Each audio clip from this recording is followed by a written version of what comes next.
One of the bigger topics I wanted to cover while creating this blog and eventually opening it up to you guys and hearing from you guys and hearing your stories was describing the types of people who work in retail.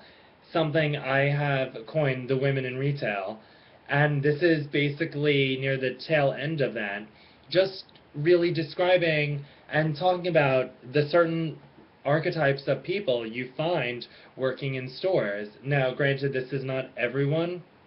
I'm not making assumptions or an overall generalization of an entire type of person in the retail workforce, but just certain traits and attributes that are common with everyone. And certainly at the shoe store, there were several women with which I worked who just had compulsive habits, and one of them was basically food.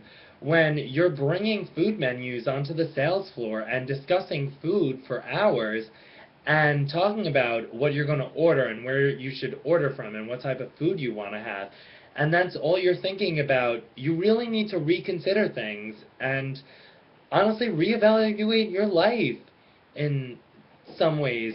You just can't live for that next meal or the next time you're going to eat. This is one of the most appalling attitudes I have found that run rampant while working in stores, especially with female managers.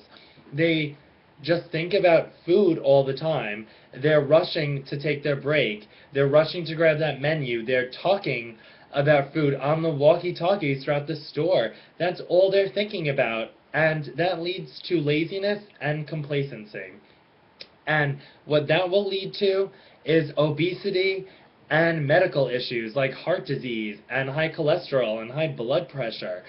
I find that so many people, especially several types I've already described in this blog, lose themselves while working in a store, especially those who want to be there and don't aspire to become anything else. These are the types of people you often find working in these stores, and most of the time it's really sad.